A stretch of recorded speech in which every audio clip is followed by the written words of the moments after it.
Assalamualaikum warahmatullahi wabarakatuh. Innal hamdalillah nahmaduhu wa nasta'inuhu wa nastaghfiruh wa na'udzu billahi min shururi anfusina wa min sayyiati a'malina. May yahdihillahu fala mudhillalah wa may yudlilhu fala hadiyalah. Asyhadu an la ilaha illallah wahdahu la syarikalah wa asyhadu anna sayyidana Muhammadan abduhu wa rasuluh. Amma ba'd. Qala Allah ta'ala fil Qur'anil azim. A'udzu billahi minasyaitonir rajim. Bismillahirrahmanirrahim. Ya ayyuhalladzina amanu kutiba alaikumussyam kama kutiba alal ladzina min qablikum la'allakum tattaqun. Al-Baqarah ayat 183.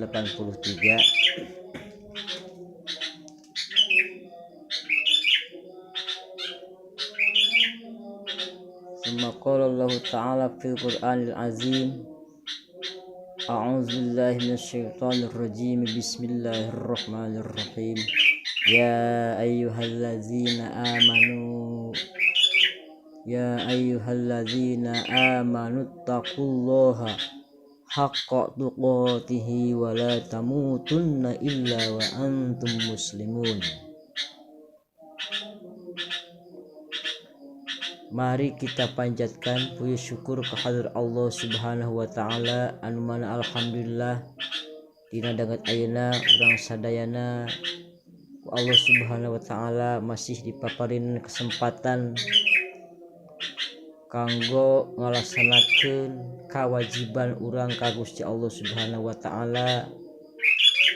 Yang di dalam dunia ieu teh urang dipasihan dua tugas ti Allah. Hiji anu kudu ditampi, kudu ditarima, dua anu kudu dilaksanakeun. Jeung teu meunang henteu ngalaksanakeunana.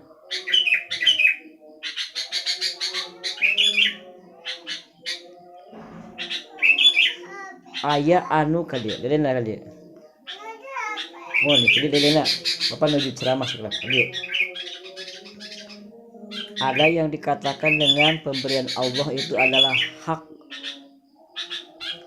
merupakan pemberian dari Allah Subhanahu wa taala. Sini deh.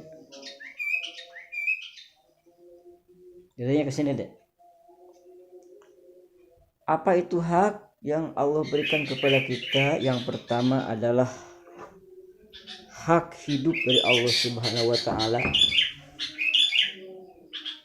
Kita diberikan hak untuk hidup di alam dunia ini. Alhamdulillah kita dilahirkan ke alam dunia dalam keadaan selamat dan kita bisa hidup di alam dunia ini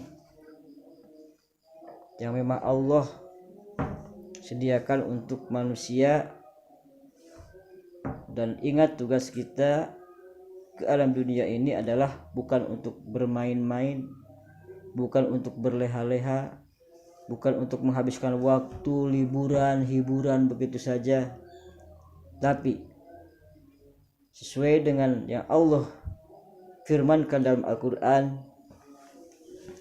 Firman-Nya yaitu dalam Al-Quran, a'udzubillahi minasyaitonirrajim.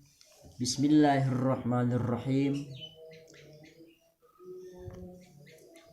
Wa ma khalaqtul jinna wal insa illa liya'budun. Ini anak ya. Ikutin ceramah nih. Wa ma khalaqtul jinna wal insa illa liya'budun. Kami tidak semata-mata menciptakan jin dan manusia kecuali untuk beribadah. Jadi kita ditugaskan oleh Allah Subhanahu wa taala hidup ke alam dunia ini. Allah ciptakan untuk apa? Tugas utama dan pertama untuk menghambakan diri kepada Allah, untuk mengabdi kepada Allah, untuk beribadah kepada Allah Subhanahu wa ta'ala, bukan yang lain-lain. Wa ma khalaqtul jinna, dan kami tidak semata-mata menciptakan jin, wal insa, wa ma khalaqtul jinna wal insa illa liya'budun, dan manusia untuk apa? Illa liya'budun, kecuali untuk beribadah kepada Allah Subhanahu wa ta'ala. Ingat, ibadah itu ada dua kategori. Yang pertama adalah ibadah mahdoh, ibadah yang langsung hubungannya dengan Allah Subhanahu wa ta'ala. Betul deh? Ibadah yang hubungannya dengan Allah langsung, seperti sholat, puasa ya. Kalau zakat, nah itu ibadah ghair mahdoh, memang perintah Allah tapi dilaksanakannya bertalian dengan manusia. Jadi kita punya beras untuk dizakat fitrahkan, kan kita harus berhubungan dengan manusia. Tapi pada hakikatnya itu adalah ibadah kepada Allah Subhanahu wa ta'ala dengan melaksanakan seluruh perintah, yaitu mengeluarkan zakat fitrah. Zakat fitrah diberikan kepada manusia yang mustahik zakat, yang 8 ya. Di antaranya fakir miskin ya, ibnu sabil ya, dan lain-lain. Pokoknya ada 8 ya. Nanti dibahas di lain waktu ya, karena memang panjang kalau kita bahas satu persatu 8 asnaf itu ya, para mustahik zakat, para penerima zakat fitrah. Jadi sudah jelas bahwa kewajiban kita hidup ke alam dunia ini adalah untuk beribadah. Itu yang pertama. Ibadah mahdoh langsung hubungannya dengan Allah Subhanahu wa ta'ala, cara sholat, cara puasa Ramadan, cara ibadah haji, itu langsung hubungannya dengan Allah Subhanahu wa ta'ala.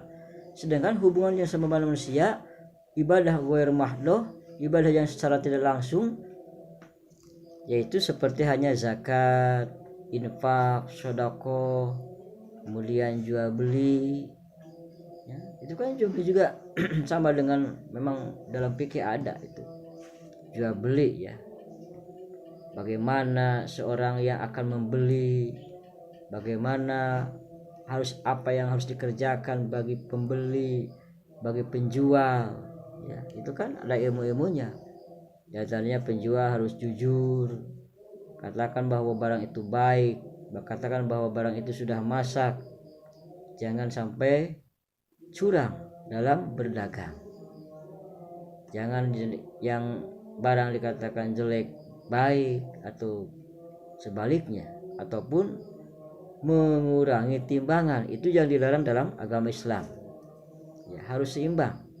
Kalau 1 kilo beras, makanya batunya juga ya, untuk takarannya 1 kilo juga. Jangan di dalam wadah beras itu kita tempe dengan dimasukkan di bawahnya ada paku, itu kan suatu kecurangan.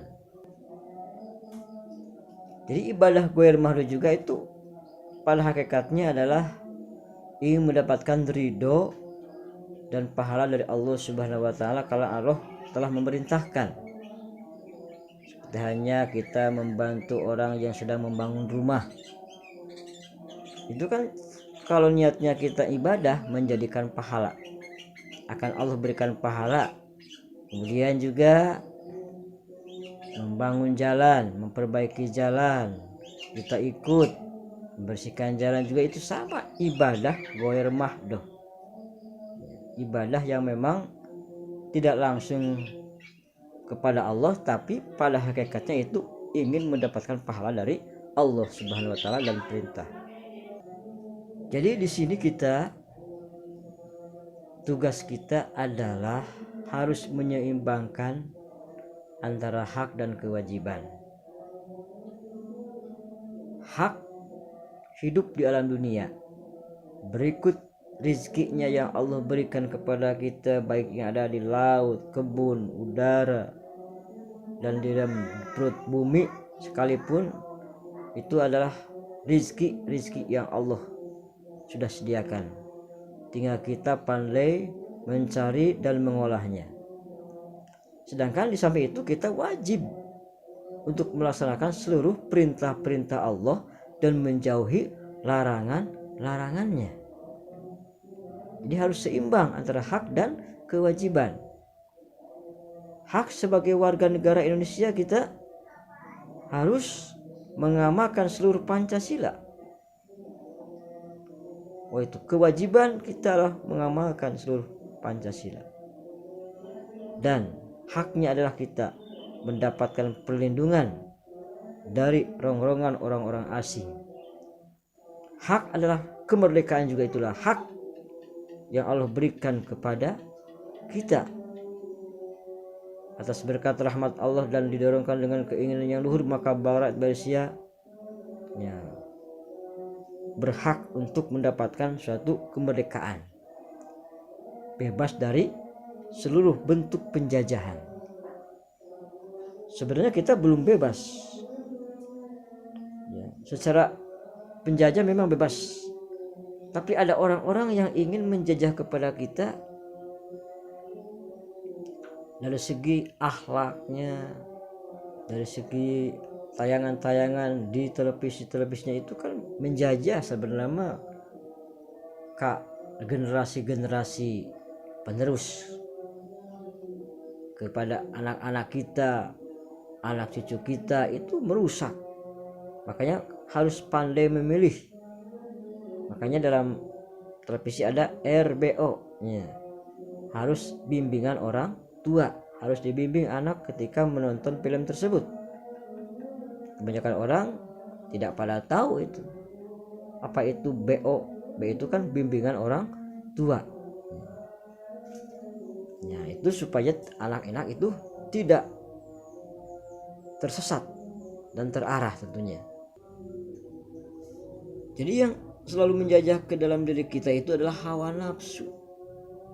Kita harus pandai merangan hawa nafsu. Memerangi hawa nafsu itu adalah kewajiban seluruh umat Islam.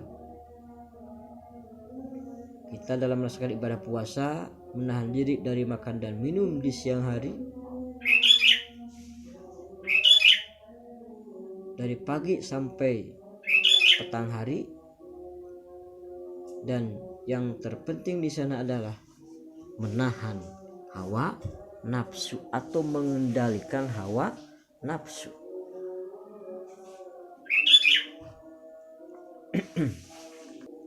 Kalau kita puasa sekedar menahan diri dari makan dan minum saja, tapi tidak menahan hawa nafsu, tetap kita melaksanakan dosa dan maksiat, maka puasa kita akan sia-sia. Allah akan tolak puasa kita. Allah tidak akan memberikan pahala kepada puasa kita, karena kita hanya sekedar puasa menahan diri dari makan dan minum saja, tapi tidak puasa batiniahnya, tidak puasa rohaninya.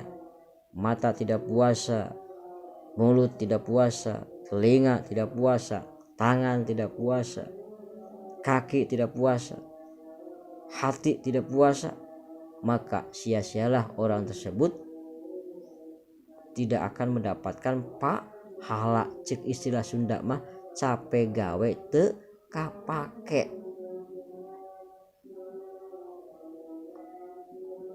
Jadi kita harus, sekali lagi, harus seimbang antara hak dan kewajiban. Sebagai siswa sekarang kan bebas biaya iuran di sekolah. Contoh, seorang pelajar dia mendapatkan hak pendidikan, hak untuk belajar. Kewajibannya adalah taat dan berbakti kepada kedua orang tua dan guru di sekolah halus hormat. Contoh lagi, hak anak mendapatkan uang jajan, mendapatkan jaminan kesehatan. Kalau misalkan sakit, maka kewajiban orang tua untuk mengobati anaknya. Nah, sebagai anak punya hak untuk apa? Untuk mendapatkan makan, minum, pengobatan, pendidikan. Kewajibannya adalah menghormati kedua orang tua dan menghormati guru-guru yang ada di sekolah, ustadz-ustadz yang ada di pengajian-pengajian. Rupanya itu saja yang dapat kami sampaikan, mudah-mudahan ada manfaatnya. Kurang lebih mohon maaf karena ini anak udah bangun ya. Mau ngonten tausiah tapi anak udah bangun, mohon maaf saja ya. Insya Allah kita jumpa lagi lain waktu dan kesempatan. Maaf ya, ini backgroundnya berubah-ubah ya supaya enggak jenuh gitu. Wal afu minkum, Rabbana atina fid dunya hasanah wa fil akhirati hasanah wa qina adzabannar. Wassalamualaikum warahmatullahi wabarakatuh.